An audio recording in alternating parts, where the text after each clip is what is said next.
Hey, it's Karina Reichman, and you are listening to Comes a Time with Oteil Burbridge and Mike Fenoya. If you're digging the podcast, do these guys a favor and review and subscribe. It means a lot.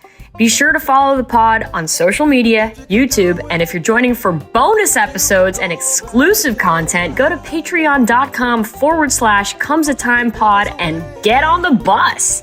And now, here's Mike and Oteil. Hey, welcome back to another episode of Comes a Time. That's Oteil. And that is Mike. We had another good one today. The luckiest man in the world, Bill Walton, came back to join us. Yeah, I like when he comes on because I don't have to talk much. Me neither. Yeah. If anyone's going to shush me on my podcast, it's going to be Bill Walton.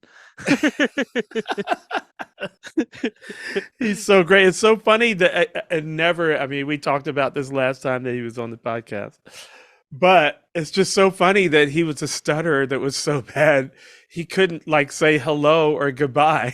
Now, I know. You can't get a word in edgewise. I know. But it's great, though. He's such an inspirational speaker. It's like, wow. Yeah. Well, what I wanted to ask him, too, was actually both of you, because you're both talking about the losses of your older brothers. And he said he was such a great brother. And I'm the oldest of four. And I was kind of wondering, from a younger sibling perspective, what makes a great older brother? That's what I wanted to ask him. Yeah. So maybe before they don't have him beat next the crap time, out of you. Yeah. Well, I never did that with my siblings, but maybe before we have him on a third time, I'll mail him that question so he can create a TED Talk about it. But yeah, no, it's always great to have Bill on. He's one of a kind. And yeah, he's something. And his background always seems to get more and more levels of Narnia deep. I was like, you are truly coming from the astral plane today. You just zipped out past what's his name? The guy that we had that did the ESP experiment. Stanley Krippner. Mm-hmm. Boy, his was out there. But Bill, I think Bill topped him. Yeah, that was the wackiest background ever for sure. Yes. Well, he has been following the Grateful Dead for 56 years. So. He's the man. He's waving his freak flag. But yeah, if you're having a hard time trying to get back in the positive lane, mind-wise, watch this guy. He's spent over half his life in the hospital.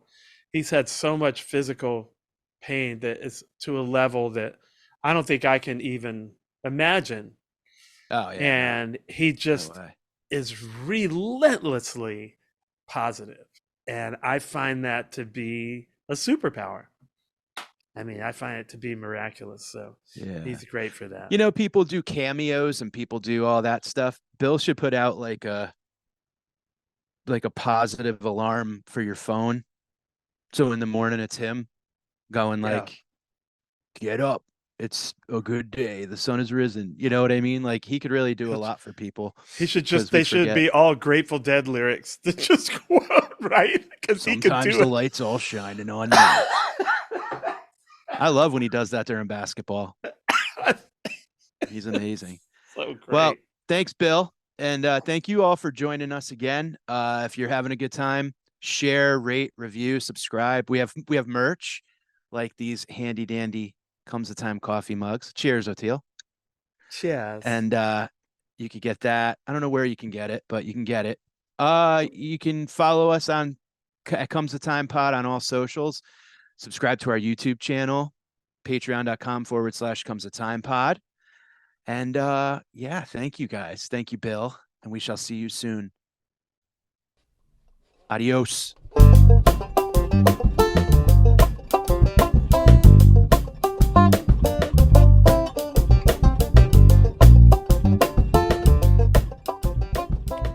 Start me up. How are you doing, Bill? What do we hear, Bill? I see all of Southeast Asia. I see El Salvador. Hear the cries of children and the other songs of war. It's like a mighty melody. that rains down from the sky. Standing here upon the moon, I watch it all go by. All go by. I'm auditioning for the next You got one. the gig. Because that lovely view from heaven is just about the coolest thing I've got going in my life. And I'm the luckiest guy in the world. And here I am with Oteil, and here I am with Mike. And we're ready to rock here. What a beautiful day. The sun is shining.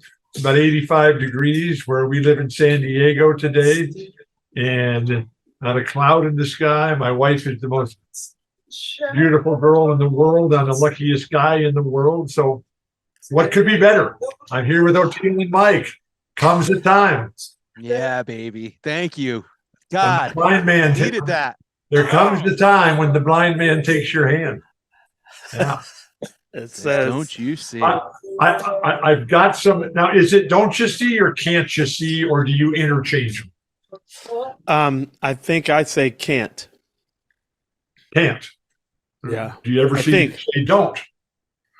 You know, because in my life, I'm always looking to spend my time on the bright side of the road. And one of the worst things, that's a song's hint selection for the next album. You know, I did that. I pulled that out at Scald and Roses. Bright Side of the Street.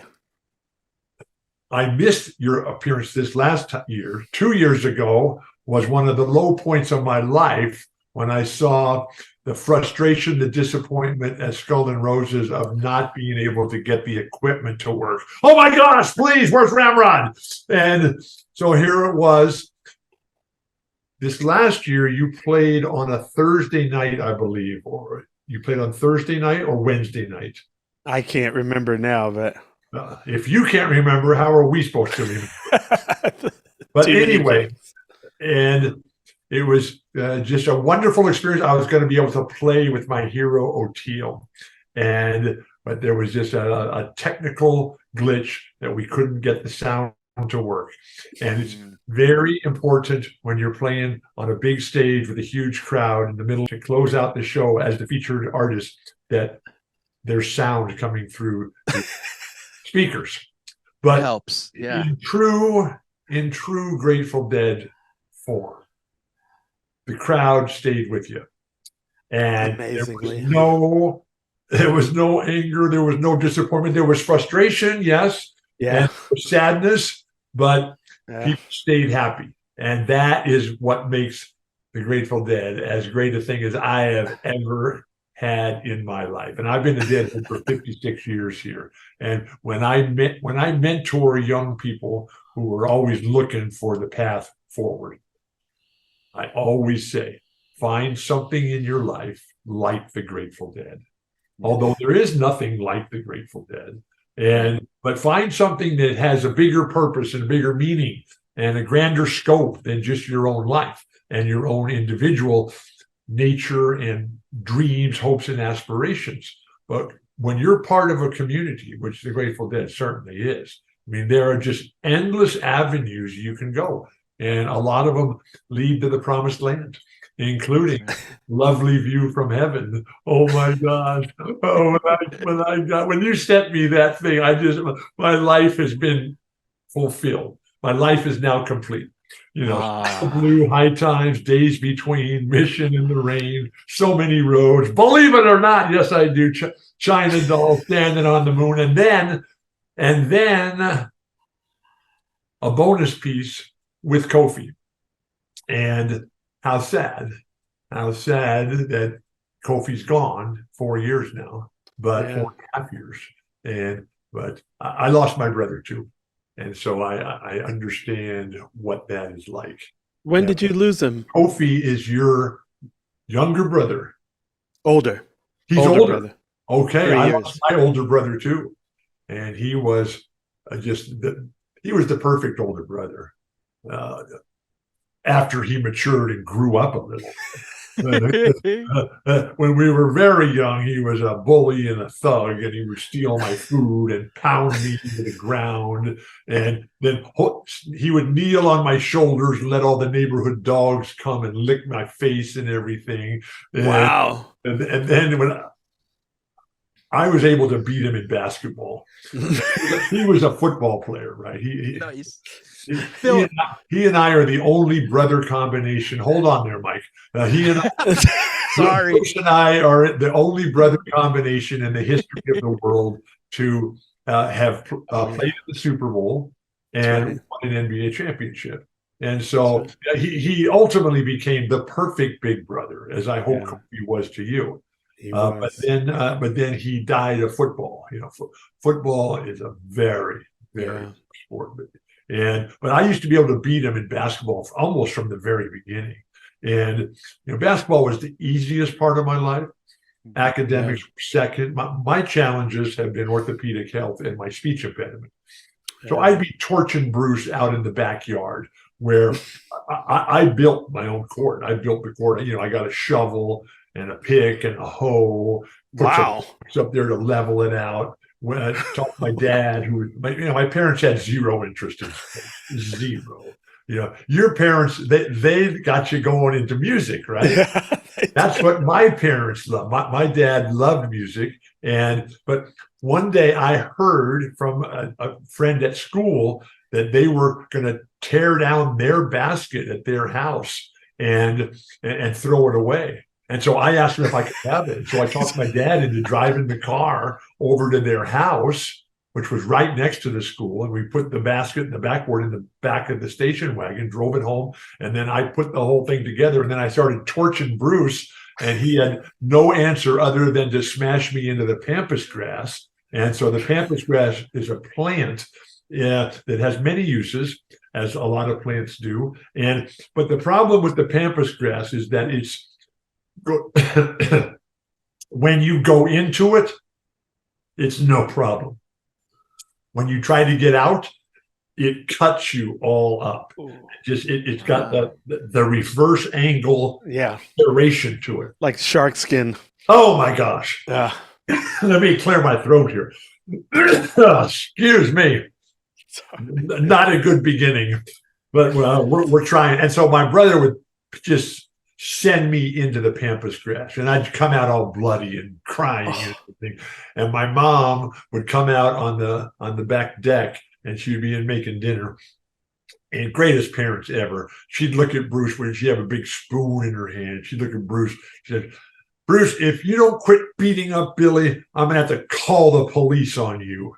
And Bruce would look back up to her and sneer and say, "Go right ahead." That's sort of the way it was in the early days. But then once he realized that I could help his team win basketball games, he got a lot nicer. and he became my big brother. But then he died. He died in Kofi died in February of 19, and Bruce died in October of 19. Wow. And it was a very very painful death for Bruce. Sorry. He left with us great memories and a great friendship. And he left with us two adult children who were the same exact age as our adult children. And he left 5 granddaughters. And so Lori and I have brought all of those into our lives, because you cannot leave children out there.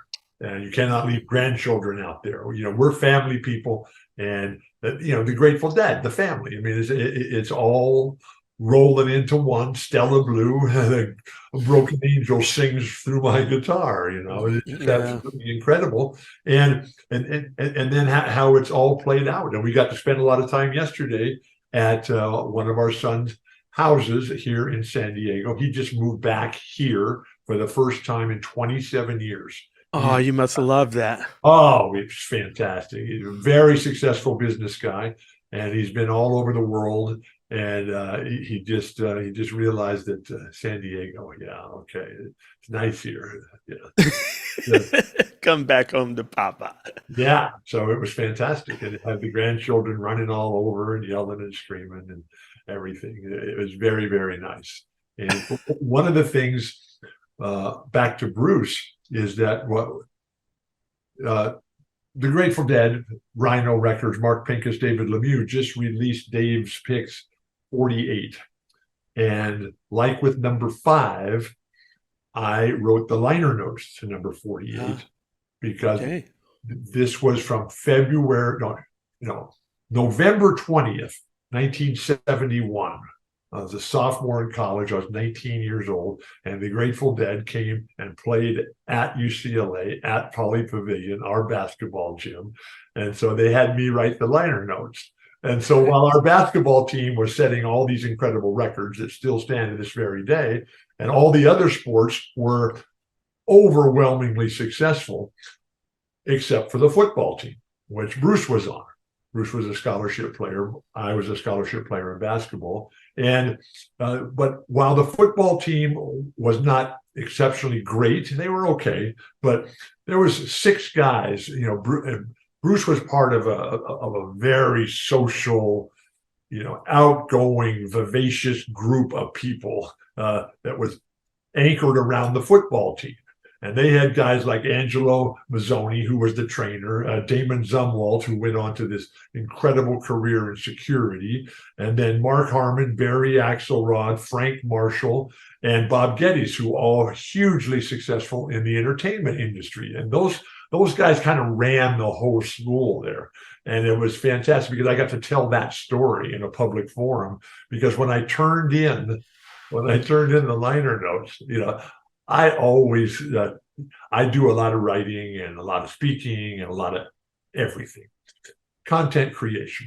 And so when I turn it in, they always say, "Oh, it's too long. We can't use this." And, there's too much here. I said, "What do you mean there's too much? It's just right. It's just perfect." And so when I turned it into David Lemieux said, "Bill, this is just perfect." And they published the entire thing as the liner.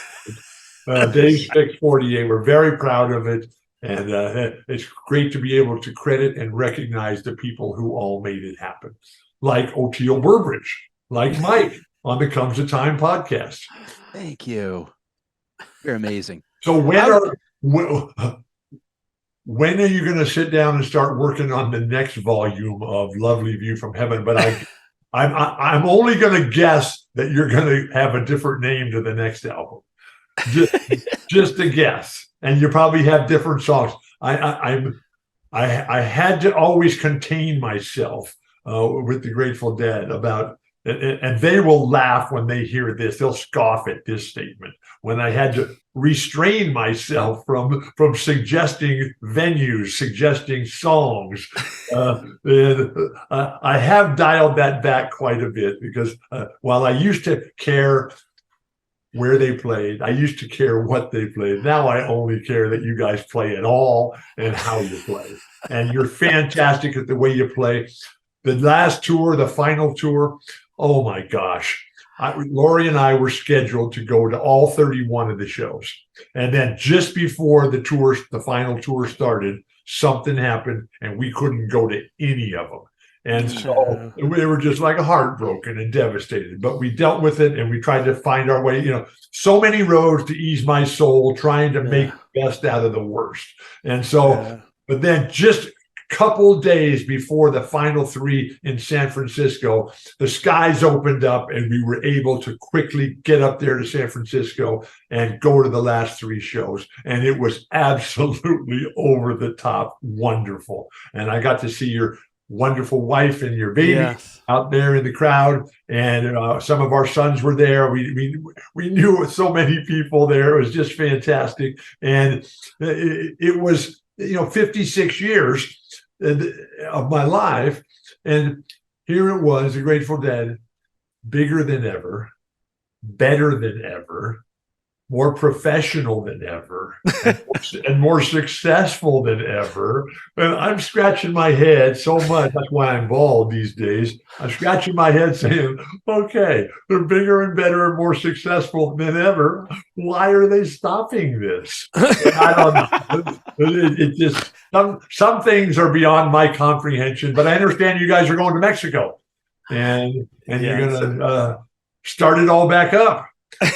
How We gotta- fantastic! And tell me, I've heard rumors about the band. Are you allowed to talk about who's going to be in the band down there in Mexico? Oh yeah, I think it's all been announced. We're having Derek Trucks and Susan Tedeschi are playing one night. And The but lead they're going singer. to play with you guys too, though, right? I certainly hope so. Yeah, with Oteil and friends.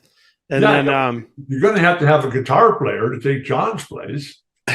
oh well, Derek's definitely playing with Dead Ahead. And Okay. Well, Susan too. She's oh fantastic. yeah, we're not going to have Susan there and not. I think she's from Boston, and Yes. and I think she's a big Celtic fan. And I'm sure. Yeah. I've spent time talking to Susan and Derek before, and Yeah.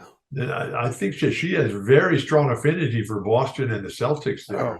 She And got for Bill one Walton. of the best of the best. Speaking of John, though, I mean, John, he went from, this guy, he's better than we thought, to becoming Michael Jordan, to becoming God in just a very short period of time. How fantastic that has been. And I hope he's doing well. I hope he's happy. He is. He's out there on solo tour and really he's killing it. having a blast. Yeah. Yeah, it's all good. He's throwing little Dark Star teases in there in between his songs, and he got bit. He got bit by the bug. And I saw that Bob Dylan sang "Truckin'" the other night over Bob in Dylan. Spain. Yeah. All Very, this- very cool. Sadly, all my Bob Dylan shirts don't fit anymore. But, it's terribly frustrating and disappointing to get old, fat, and bald. But I'm trying to find a new path forward here.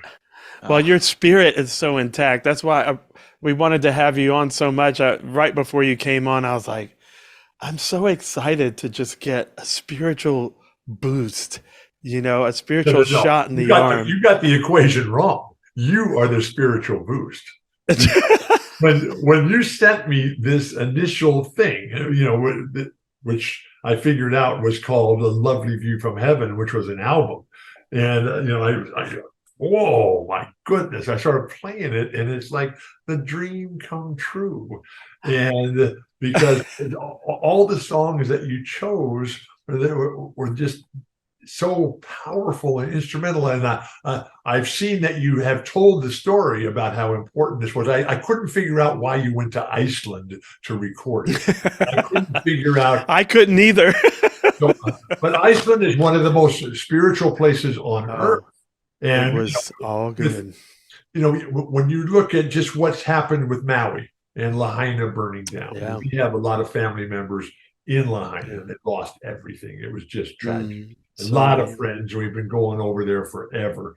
Yeah, but you think of Iceland and the power of the natural world, with all the hot springs and the volcanoes and the glaciers and the fjords and the rivers and the sea life. And that's really the same story of Hawaii, a land created by fire. Yeah. Fire that just, builds these incredible mountains. And then with sun and wind and rain and current and ocean, everything develops and you get these fantastic rainbows and waterfalls and plants and everything just absolutely spectacular and over the top, life on HD going through the Great Dead experience. And then all of a sudden the fire comes back and then destroys it all. And now we have to start over again. And that's the challenge of what we've all had to do so many different times in our lives. The Grateful, with the roster changing, with the health problems, Pigpen and Keith and Grant and Vince and Jerry, and a lot of changes. And and Phil said, Phil had his challenges, and he said he's had enough. But Phil this year. Phil and friends came and played at Skull and Roses. Just amazing. He played 2 nights, and I got to spend some time with him, and it was just absolutely fantastic. And I know you took his place. I hope there's no hard feelings there or anything like that. No, me and Phil have always been great. always been great. He's always been so sweet to me. Well, he's a And, wonderful human being. Yeah. And I don't know if you saw, I just saw just as I was coming on the show here today, Bob Minkin, the great photographer, he released his latest book called Just Phil. And he's already done one on Jerry, and I don't know if he did one on Bob yet or not. I can't remember. But today I think he's just releasing Just Phil. So Nice. if you're having any problems, I can buy you one and send it. But That would be awesome. Well, I don't want to put you in an uncomfortable position. I mean, you kind of took his place there. Well, he didn't want it anymore, to be fair. So. From what I know, he walked away and said, "Enough of this." There was no hard feelings. Well, a lot of pressure on you. Oh my God! And so look, I followed Kareem at UCLA, and so I wanted that pressure. I chose. You wanted that smoke. And that's one of the main reasons I went there, because watching him, he was the greatest player that I ever played against by far. And Bill Russell was my favorite player, but Bill was 20 plus years older than me. Bill passed away just very recently. Mm-hmm. But all these incredible players that I had the privilege of playing against and with, there was none of them were as good as Kareem. And as Wilt would always say, because Kareem is not a real vocal, verbal guy, where Wilt was a combination of Magic Johnson and Santa Claus. He was a rock star, yeah. He was just in this other level personality-wise. And Wilt's comments, because when Wilt was playing, he just set all these incredible records that nobody thought would ever be broken. And so when some guys started to come up and catch him and get close, Wilt always said, if I thought anybody was going to break my records, I just would have doubled them up. And nobody ever questioned anything that Wilt said. If you question Wilt, what Wilt said or claimed that he did, you didn't know Wilt. And I had the incredible privilege of knowing him, and he was fantastic to me all the time. And then when people did start breaking his records, he would always say, "Look, today they have changed all the rules. They've changed the rules to make it easier for the players today. When I played Wilt Chamberlain, when Wilt Chamberlain played, they changed all the rules to make it harder for him." But Wilt loved life, and it's one of the things about the Grateful Dead. Wilt, he was willing to do things that other people weren't willing to do, and this goes back to what I tried to get to at the beginning of this conversation, which I believe was still today. But I was trying to get off to a positive start. But what drives me nuts is that when I encounter people who are in a position of power and authority, and they can do something that's good and positive, and they won't do it, they choose not to do it, and it just puts me over the top. And that's why I always come back to a lovely view from heaven. Believe it or not, I'm a listener, and I just can turn it on all the time, and the different songs. Now, I also saw that you are able to give private lessons, and there's a place where we can go to hire you to get private lessons. Is that true? What's the name of the website? We did it actually through the pandemic. You're not doing it anymore? Well, I have a website that was formerly an app, but we put it on the web called the Ozone. So it's just everything. There's videos of everything, my particular weird process of seeing music and learning it, and bass guitar specifically. So you could sign up for that, and it's really cool. Like there's all these diagrams. It's online learning. You don't come to somebody's house and say, "This is how you do this." Well, I also still do private lessons, and then we've got our camp Roots Rock Revival, where we have a bunch of students come every August. And I need to learn full more reserve. about you. But as Coach Wooden always said, Walton, you're the slowest learner I've ever had. And as the song goes, you'll never learn what you don't want to know. I'm trying to learn. I want to be a better piano player. I want to be a better drummer. I want to be a better singer. And I just need some help. So, well, I'll tell you this. what's the website? What's the My website? process, it's just called jointheozone.com. Join the Ozone. Okay. And the process that I use is a process that I do by ear and by the number interval and by the shape on the guitar. But the guy that helped me build the website, Jimmy Rector, shout out to JR, he uses it for piano. He uses it for other instruments like guitar, piano. So you can use it. And I would like to help you with that, because that's one of the great things about learning. And that's one of the great things about the master teacher. And I've had a lot of those master teachers in my life. You're part of that group right now. But one of my greatest teachers was a basketball coach named John Wooden. And he had his 4 laws of learning: demonstration, imitation, correction, repetition. Yeah. And he would always tell Right. us, once you know how to learn, you can do anything. That's it. And that applies Learning how to learn. because while my challenges in life, orthopedic health in general, spent half my adult life in the hospital, but here is my greatest accomplishment, which is learning how to speak, and your worst nightmare. But I was taught how to speak. I'm a lifelong stutterer. Couldn't say hello or thank you till I was 28 years old. And now here I am. And I'm trying desperately to get into. You guys keep talking all the time on this show. And I'm just trying to find an angle. But to have worked with so many of the different great broadcasters in the world of sports and entertainment, I've learned to anticipate the breath of the other speaker. And as soon as they take that breath, man, I just jump right in. And then yeah, and Zoom makes that very difficult. Zoom time delays. Difficult. Yeah. Well, why is that difficult, man? I like to I love in person. Zoom. Love Zoom.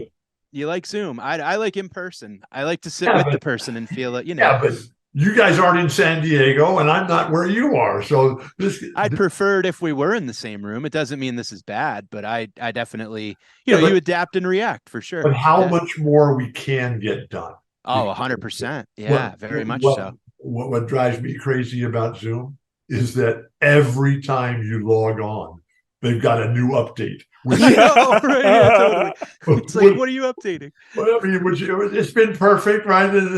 It's one of those inexplicable, unexplainable things in life, pretty much like when Dead & Company said, okay, we're not going to do this anymore. We're all having so much fun. The crowd in San Francisco, 56 years and all the shows, the crowd in San Francisco was everybody was just so happy and everybody was so full of love and joy. And I just kept singing and just was hoping it would never end. And then the drone show up there. The drone show. Oh, so beautiful. Crazy. And I couldn't see it. Oh. And then the way that Mickey on the themes of his drum solo and the beam solo and the way that Oteil was, I love it because Oteil just jumps right in there. And I'm very jealous. Very jealous. And Jay Lane with the tremendous opportunity he has in his life. And, Bill Kreutzmann, man, that guy. Well, what a friend. And I know that you've spent a lot of time with him, Oteil. And he's out there tearing it up with Billy and the kids. It's great. He's back out there now? He's so happy. Oh, yeah. Playing a bunch of shows. Absolutely. He's so happy. You could just I gotta wake up back there.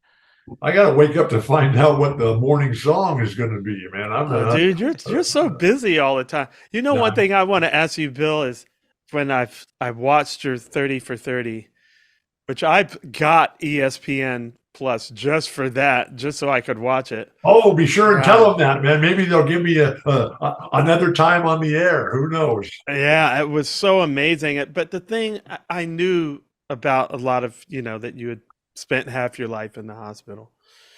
But seeing that doc really brought it home, like the adversity that you've been through. And what I want to ask you for our audience, and just for anybody that's blessed enough to hear it, you've always had this, like the title says, I'm the luckiest guy in the world. You have this impervious I am. positivity, and while experiencing what I consider way more adversity than the average person. Yeah, but Way I've always been helped by people who have been nicer to me than I deserve. I had the greatest parents ever.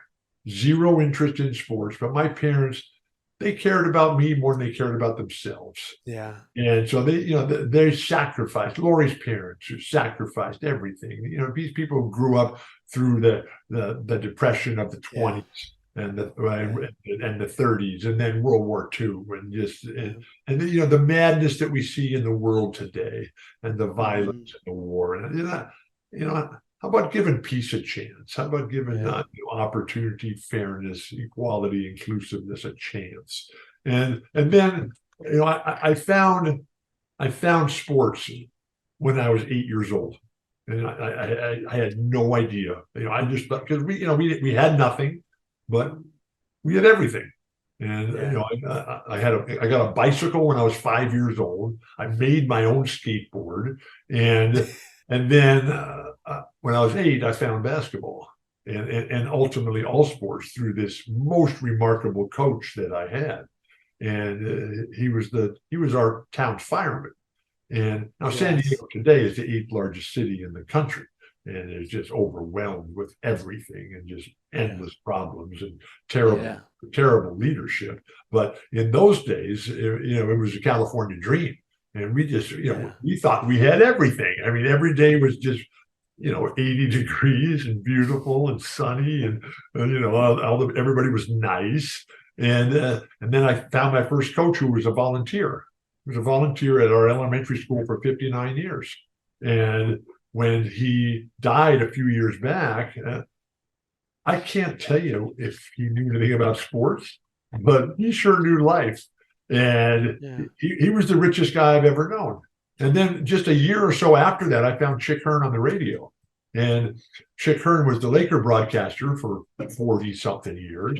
And it was incredible, because I'm a stutterer, couldn't talk at all. And here was this guy whose mouth was working in perfect unison with his brain, and both of them faster than I could even think, and faster than John Mayer could play the guitar, faster than you guys in the Rhythm Devils when you're just going crazy. And that was Chick, and it was just like such an inspiration and revelation for me that was possible. And it was just so entertaining and fun.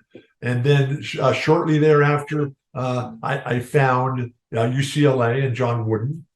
And then I found rock and roll. And man, everything changed there. And then it's inspiration. I found the Grateful Dead, and I had all these incredibly positive influences in my life. And then with John Wooden took the time, unlike anybody else I've ever known, to write everything down. He wrote it all down, and he just gave it away.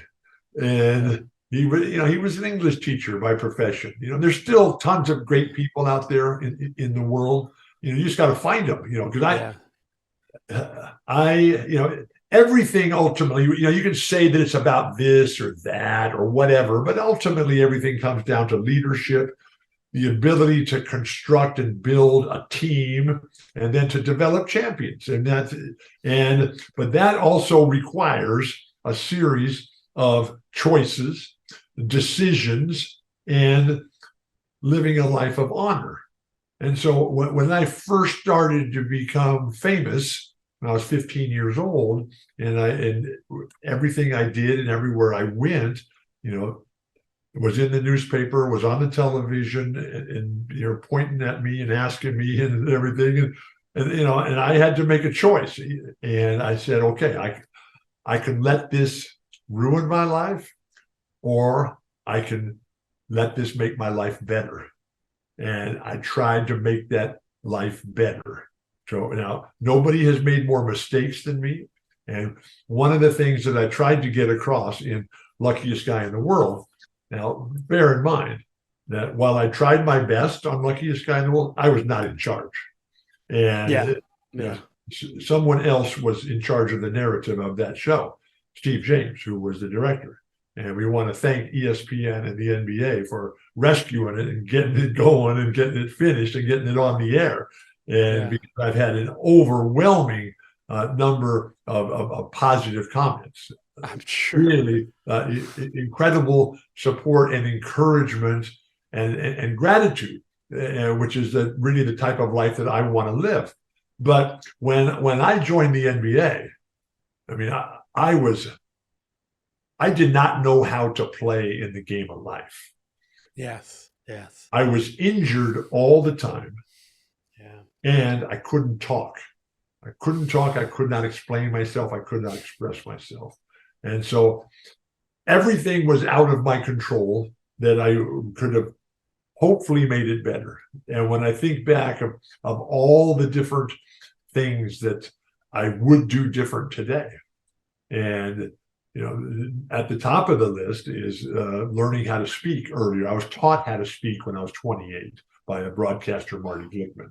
And then the health, and all the challenges with my health and the problems that you have when the doctor is reporting to the team as opposed to reporting and treating you as an individual. And that's so interesting. That conflict that hopefully is better today, but it's a conflict of interest, isn't it? Right.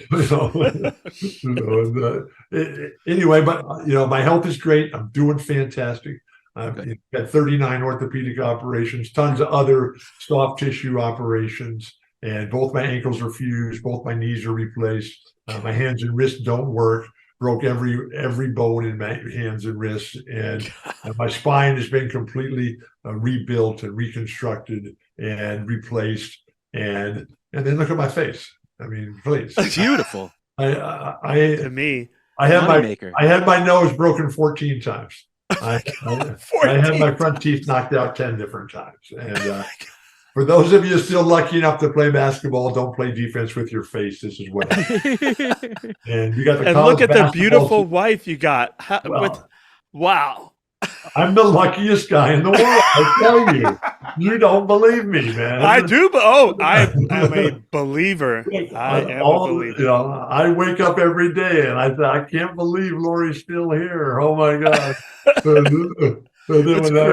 And then when she does come back, I say, thanks for coming back, man. Thanks for coming back. I'm going to use that. Honey, thanks for coming back. She's going to be like, what do you mean? Well, so it's a decision, huh? So there's nothing like love and the importance of love. John Wooden, I'm going to try to bring this all together here, because this comes back to another song that I want you to play on your next album. That is, the current album is Lovely View from Heaven, right? Now, I don't know what the next song is, what the next album title is going to be, but I already mentioned one of the songs, Bright Side of the Road. Yeah. And I also, hopefully, because I know you're looking for the slow songs, for the slow ballads, but also when Jerry sings "See What Love Can Do." Yeah, I was just thinking about that. I mean, but there's so many of them. Broke Down Palace, Black Peter, Wharf Rat, He's Gone, Terrible. I mean, and you got that voice. I mean, Crazy Fingers would be nice too. That's a little fast, I think, for this type of thing. But you could slow it down. It's good. And that's one of the things that I love about the Grateful Dead and Bob Dylan, in that their ability to play the same song in different paces, different speeds, and still make them so meaningful and impactful. But this guy, John Wooden, when I was his easiest recruit. I became his worst nightmare, and I drove the poor guy to an early grave at 91 because I always wanted to know why. And even though I couldn't speak, I could always ask a question: why? Why I had to cut my hair, why I had to shave, why I had to wear the clothes he wanted me to wear. and why Nixon was president, why we were in this ridiculous and illegal war over in Southeast Asia, and why the cheerleaders couldn't be in my hotel room in the road trip. And anyway, so Coach Wooden, after I left him, on the day I graduated, he wrote a mantra to me. Bill Walton, it's the things you learn after you know it all that count. And when I said that I was unprepared to play in the game of life, that really came to the front in my world when I joined the NBA, because I was not ready for that. I had never been in a situation where everybody had so many different individual agendas. I mean, I was always been in this group and community of like, let's make the world a better place, right? And then I joined the NBA. It was like, whoa. Selfishness and individual agendas and no real concern for the product or the team. But I was equally, if not more so, because I was supposed to be the guy that made it all happen, but I couldn't play with my foot injuries, the endless stress fractures, which I ground up, and they could not figure out what was wrong. Nobody believed me that I was even hurt. And I couldn't express myself. And so anyway, this all comes back to seeing what love can do. And so John Wooden, late in his life, this was the last public event he ever participated in. And he was named the greatest coach ever. Not the greatest basketball coach, not the greatest college coach, but the greatest coach ever. Number 2 was Vince Lombardi. Number 3 was Bear Bryant. Number 4 was Phil Jackson, who was mad as can be about being Number 5 was Don Shula. And number 6 was Red Auerbach. And when Red found out from inside his coffin that he was behind Phil Jackson, Red was livid. He was banging on that coffin door. Let me out of here, Phil Jackson. Are you kidding me? That guy just buys players. I build teams. And so Coach Wooden, who wanted no part of this whole, greatest coach ever, that was not his deal. He was not into accolades. He was not into recognition or credit. He was a man of action. I mean, he just wanted to keep working, keep making the world a better place. He was very reluctant to even attend this ceremony, but he did it under his terms, and he was 99 years old at the time. Wow. And he was in a wheelchair by this point, and he gets up there, and a very small crowd, but certainly enough media there to cover the place and share all the stories with the rest of the world. And Coach Wooden, when they handed him the microphone from his wheelchair, he said, there is no way that anybody could ever claim to be or recognize to be the greatest, because it's all just somebody's opinion. There's no standards, there's no metrics, there's no measurements as to who is the best. He paused, and then he said, but I will admit and accept that I'm among the best. And it's really big of you, Coach. Okay. And then he turned it and he said, I want to apologize. I want to apologize because I made a mistake with the pyramid of success. And he spent 14 years working on the pyramid of success. And whenever he would complain to me that, Walton, you're the slowest learner I've ever had, I said, come on, Coach, there's 15 words in the pyramid of success. It took you 14 years to put it together. Let's pick up the pace a little bit. And so then he said, I want to apologize. I made a mistake with the pyramid of success because I left the word love out of the pyramid. And nothing more powerful, nothing more important than love. And until we get by and get past the love of power, yes, and turn it into the power of love, we have no real chance. And then he turned it and made his final point. And his final point was, he looked around the room and he knew everybody there, and he knew everybody's story. He knew everybody's name and family and challenges and problems. And he looked at everybody and he said, and I also want to say I'm sorry to each and every one of you in that I haven't been able to do more to help you. Wow. And that was the last public statement he ever made. And then he went on, and he lived another. I'm just going to say he lived another 7 months, maybe 8 months. But the last 5 months were pretty darn tough.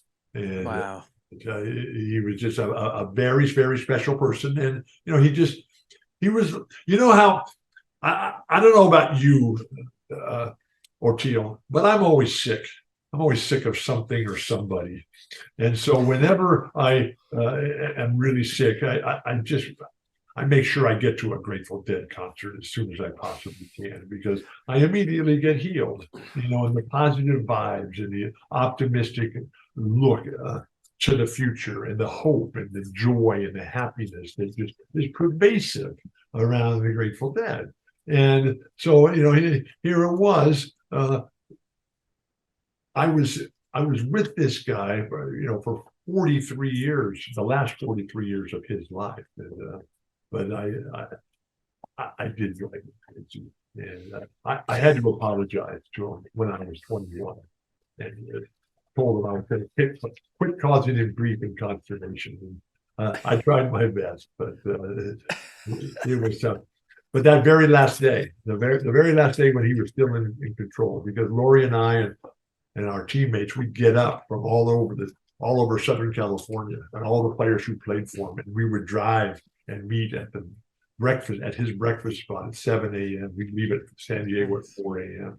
and we'd get there. And we got there that one day in February of 2010, and for the first time, I mean, he couldn't function, couldn't make it happen. So we left the breakfast. We all went back to his condo, which he thought was a castle. We called it the mansion on Margate, but it was not.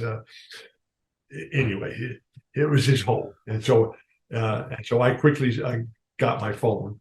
This was just 3 years into the iPhone at this point, January 2010, and I dialed up Larry Bird, and because Coach Wood loved Indiana, loved Larry, and Larry loves Indiana. And so I said, I explained the situation to Larry, that like, we're at the end here with Coach, and Larry said, Bill, put him on the phone. And so I had him on the speakerphone. I was holding the phone, and Larry was just regaling with great stories of Indiana and how fun it all was all the time, and the greatness of basketball and sport and team and life. And Coach he couldn't talk back, but he just had tears of joy, and but also tears of sadness that he knew it was coming to an end. But he gave everything that he had, as you do, which makes it so special. And now I have a new piano teacher, a new drum teacher, and mostly I have a new vocal teacher, man. Because they in the band I used to be in, man, they stopped turning my mic on. Now it's a real problem. Oh my gosh! I'm very happy to do it, man, because I know I'm going to be getting the good end of the stick, because I get the inspiration. I'm so glad for you to talk about that, because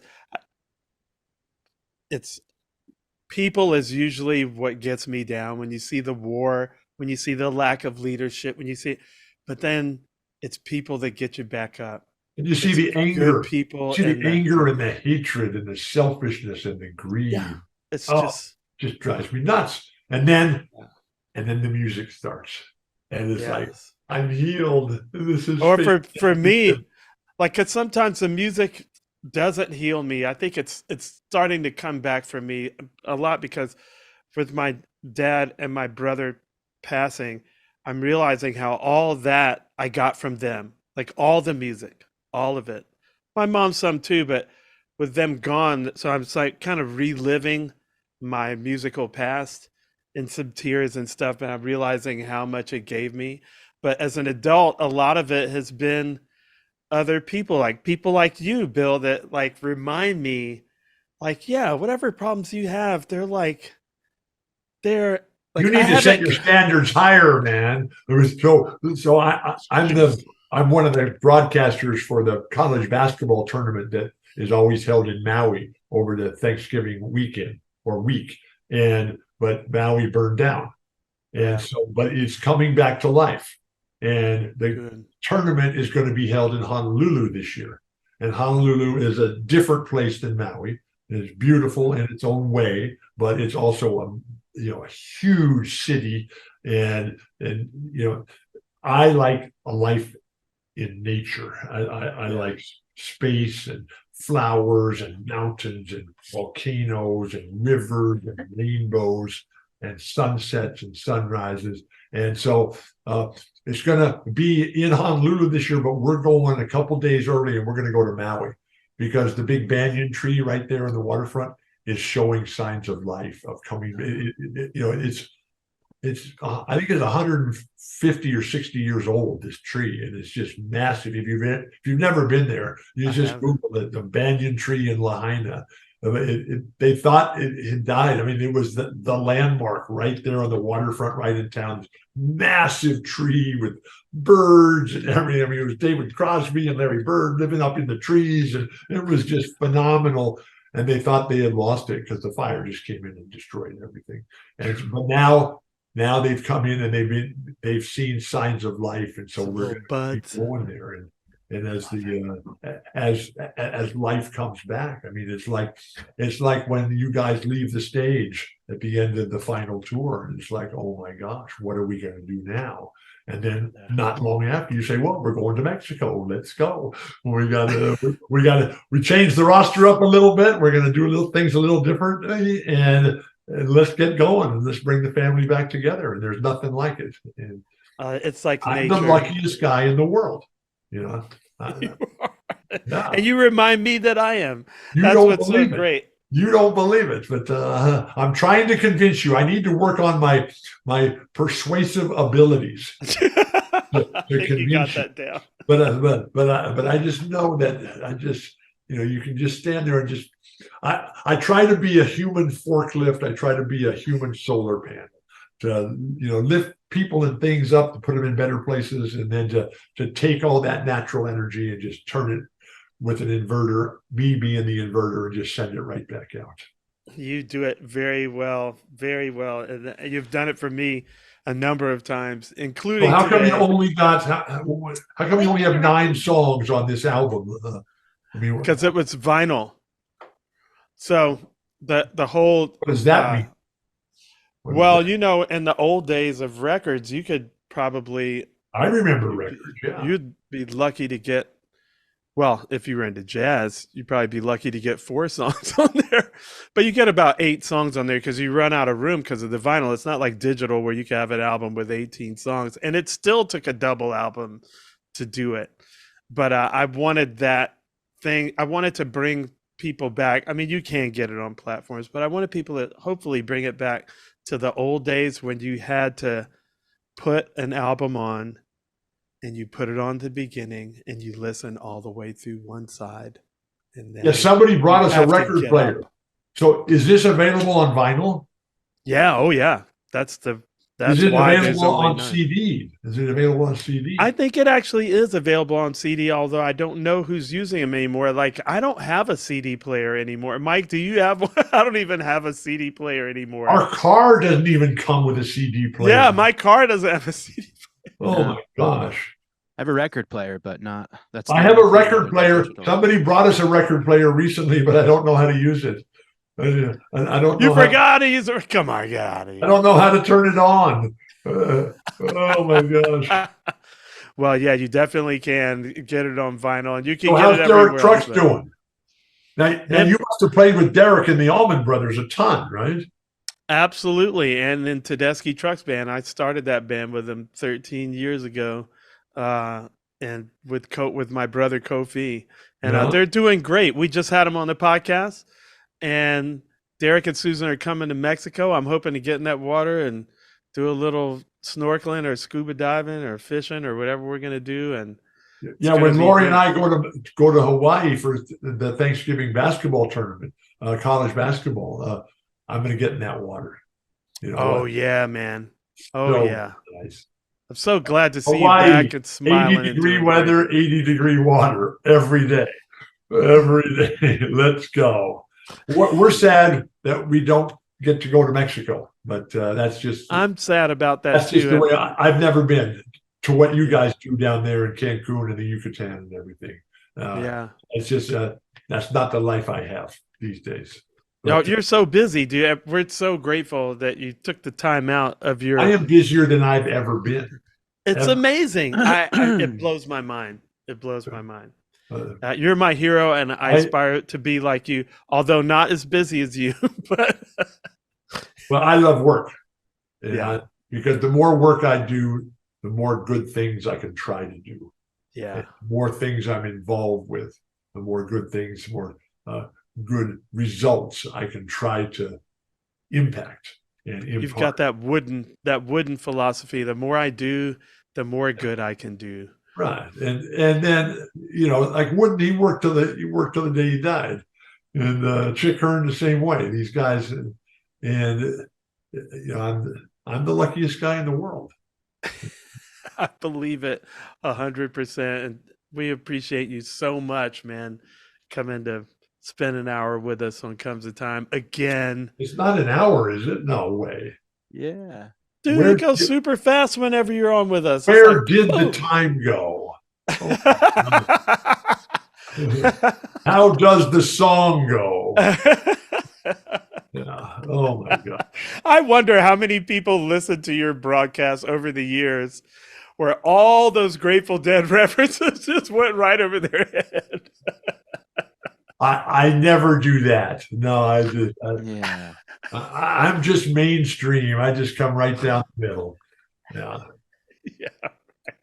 Right. Well, we love you, man. Thank you so much for being with us again. Thank you. I love you. And may the four winds blow you safely home, and may you stay forever young. And may you stay forever O'Teal Burbridge. And may you forever keep putting out these albums. Well, Lovely View from Heaven. Yeah. I mean, that has completely changed everything in my life, all for the better. Because I learned the hard way that you've got to find your own medicine. Don't take somebody else's medicine, because somebody else's medicine is generally not in your best interest.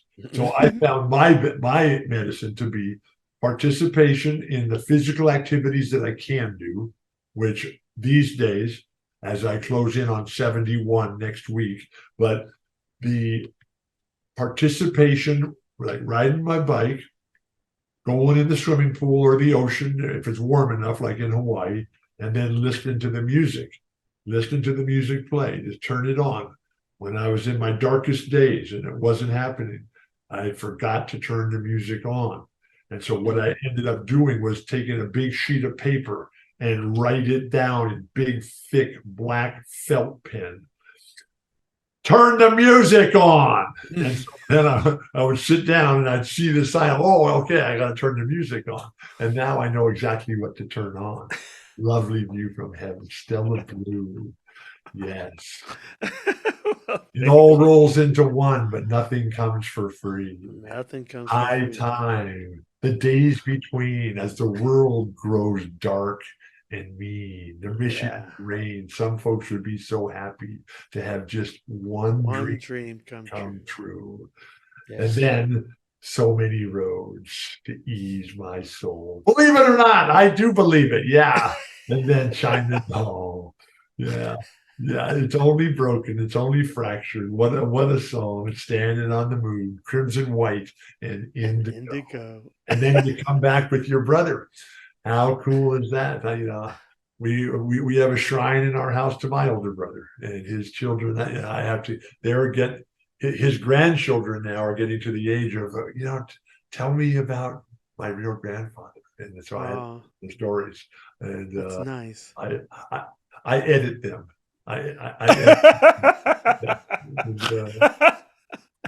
Because in the grand scheme of things, he's a very, very special dude and hugely responsible, because he was very much like Maurice Lucas in that he would always be there when you needed him most, to make sure that order was maintained in the universe and that the forces of evil did not come out on top.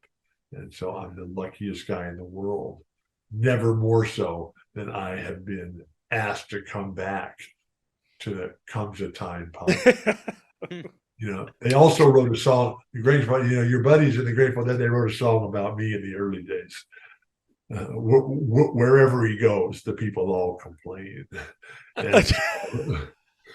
and so I don't get asked back, but I did get asked back this time, and I'm just glad I was able to come on this most remarkable podcast and drift and dream and talk about so many of the great things. And I look forward to our futures together. You're the greatest, Oteil. Mike, do you always talk this much? Yeah. Only you, Bill. Only you. Thanks so much for joining us again. You're amazing. Love you guys. I'm the luckiest guy in the world. Here we go.